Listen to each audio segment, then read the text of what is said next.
Osteoblasts, those are my heroes because they're going to secrete collagen and elastin fibers so that bones are flexible.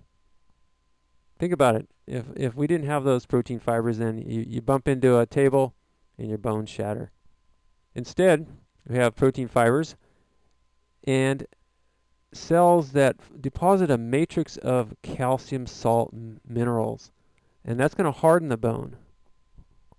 Bones form often due to pressure, tension, and hormones. That's why some people, if they carry, say, a basket on one shoulder, the bones in that one shoulder are going to be larger than on the other side.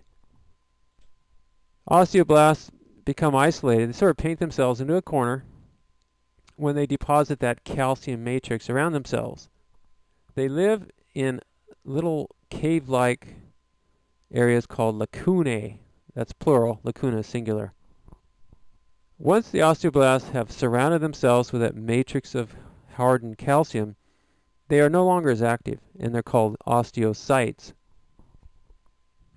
They can't deposit bone, but they're still alive, and they still have a job to do.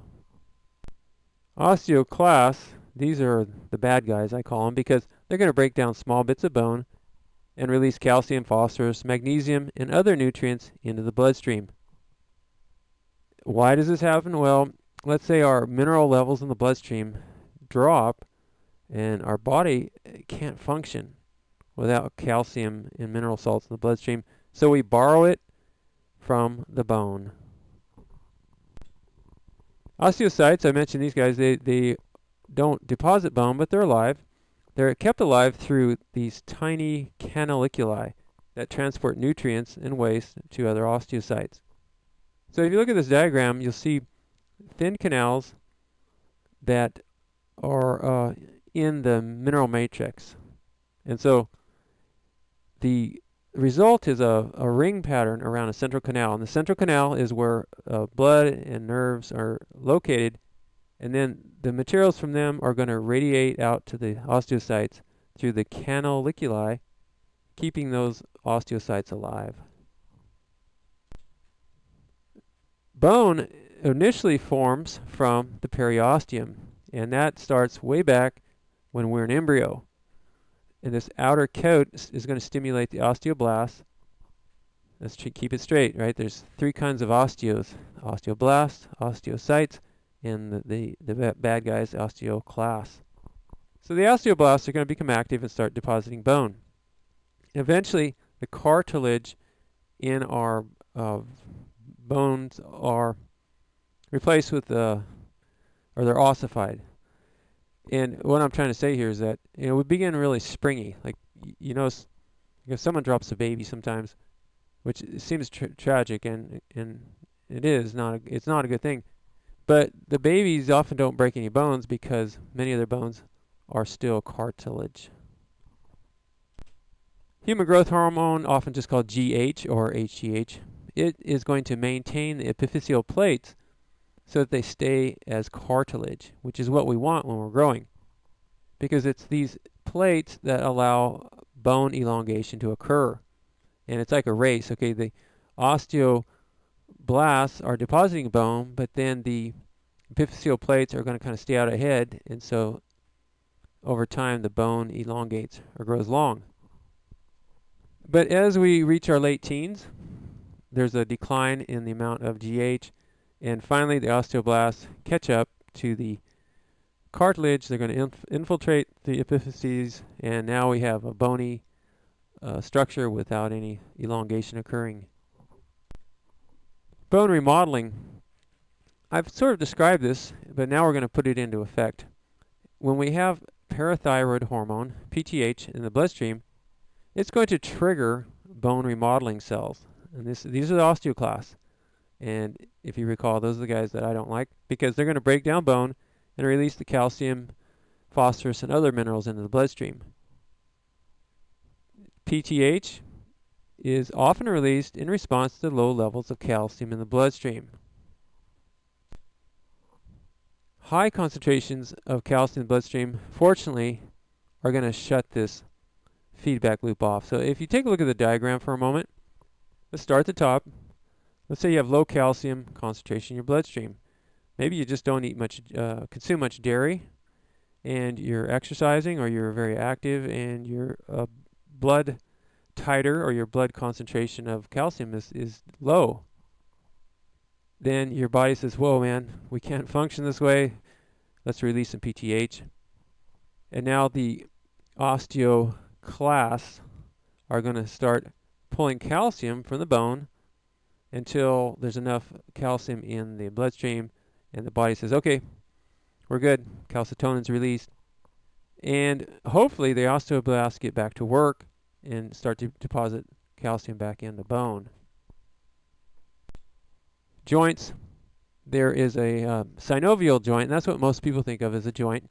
It's a dense connective capsule and involves a lot of cartilage that covers the ends of the bones, and also involves ligaments that are going to stabilize the joint. On the inner surface of the capsule, there's a synovial membrane that releases a lubricating synovial fluid. And this is going to prevent the two articular or hyaline cartilage caps from rubbing together. I know that's a lot of words. Just let's look at this diagram for a moment. You see the epiphyses on the upper diagram, and there's the joint fluid, and then there's the white area, that is the cartilaginous caps, and that is what we want in a healthy joint. We want some space in there, and as we age, that space diminishes. A cartilaginous joint is not very movable. The articular, and when I use the word articulate, that means joint. It's covered, the surface is covered with a thin layer of hyaline cartilage, and some fibrocartilage is there to unite the two layers. Let's look at some examples here. In the intervertebral disc of our spine, there are these cartilaginous pads, which can be compressed or stretched.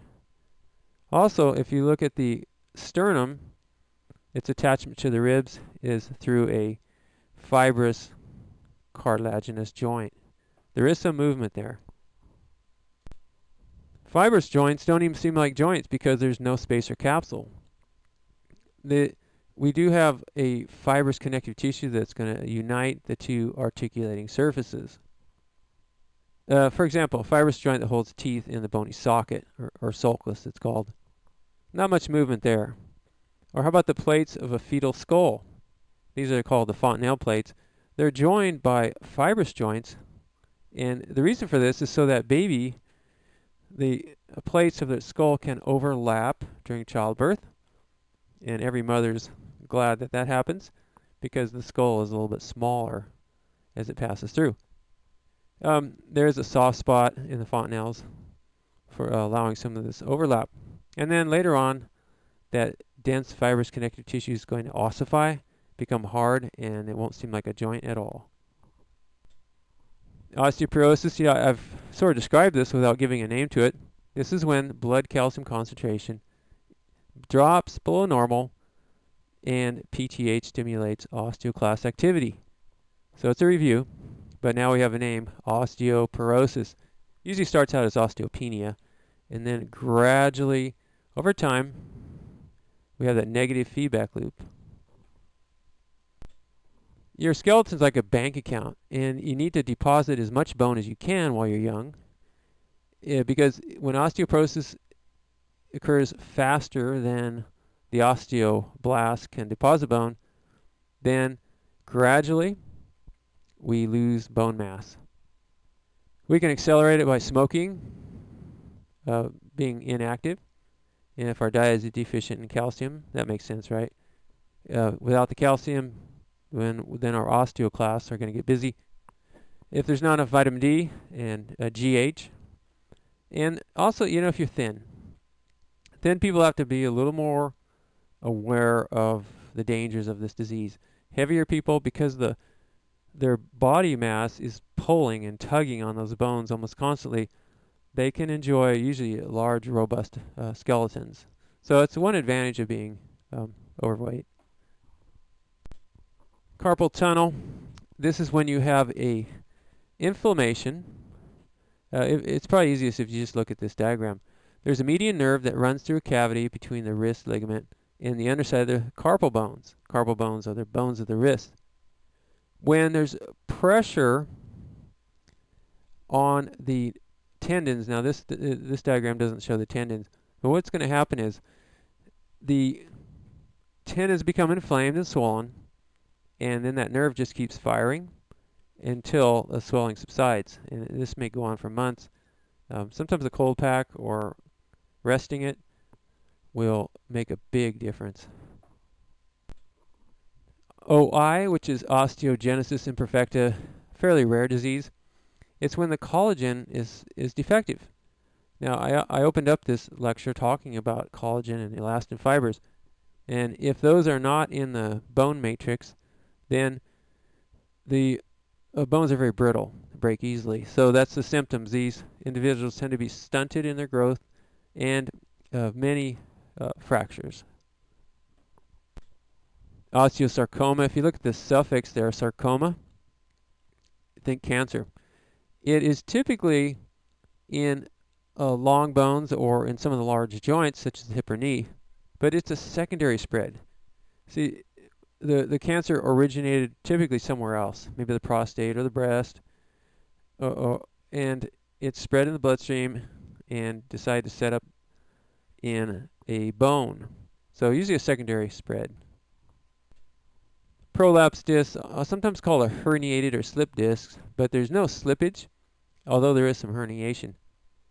Various things may cause intervertebral discs, which I've mentioned, to bulge.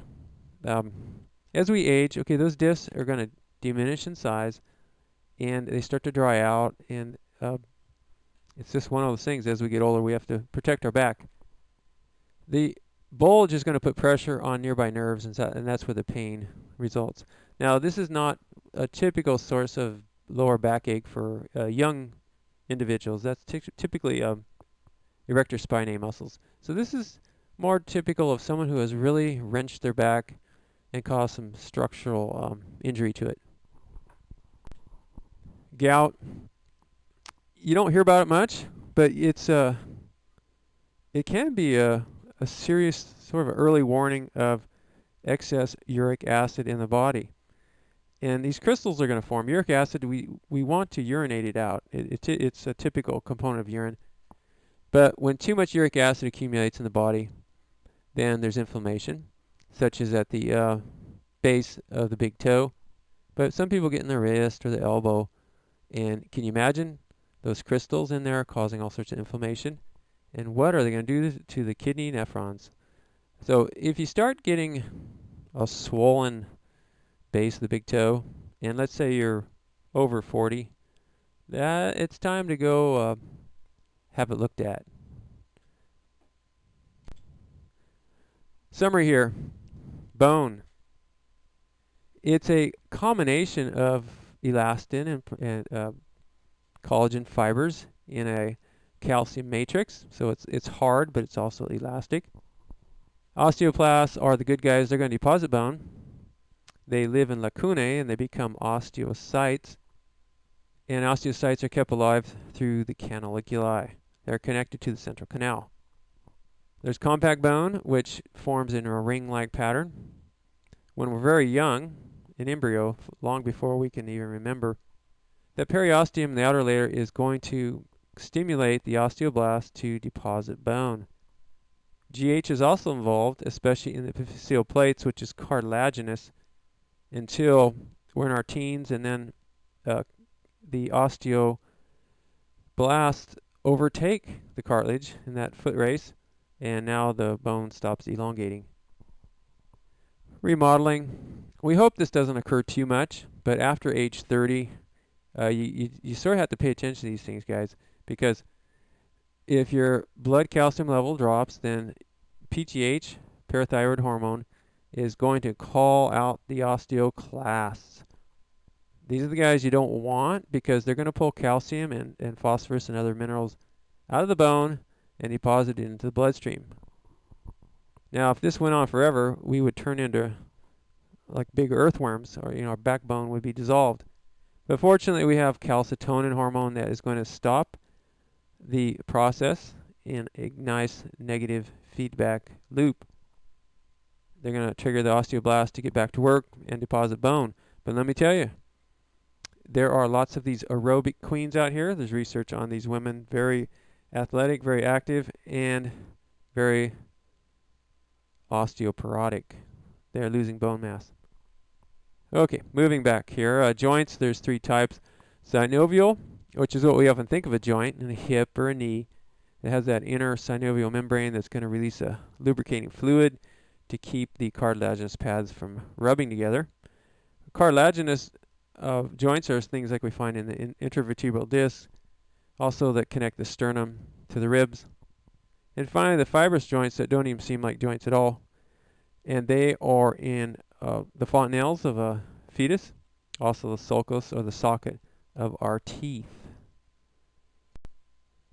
Continue osteoporosis. I already mentioned this one, so I'm going to move on. Carpal tunnel, that's where that median nerve is irritated. It's going to cause, it's going to swell and cause inflammation of the neighboring tendons, and it's all happening under the wrist ligament. On to osteogenesis imperfecta, OI. This is where we don't have those connective tissues, a protein, and so the bones are very brittle. Osteosarcoma tends to be a secondary infection, so cancer cells have metastasized and moved into the long bones from somewhere else. Prolapsed is not really a slip disc, but certainly is a herniation of that cartilaginous pad. It's going to bulge out and apply pressure to the neighboring nerves, and that's where some of the pain results from. A little cortisone injection, it can sometimes stop this from going further and even help with the healing. That is not testable. It's just something one day you might want to know. Gout is a accumulation of uric acid, which is supposed to be expelled in our urine, but instead it accumulates and forms crystals in some of the synovial joints, including the big toe, and if untreated, our poor kidneys. You don't want to do this to your kidneys, so pay attention to this as you get old like me. All right.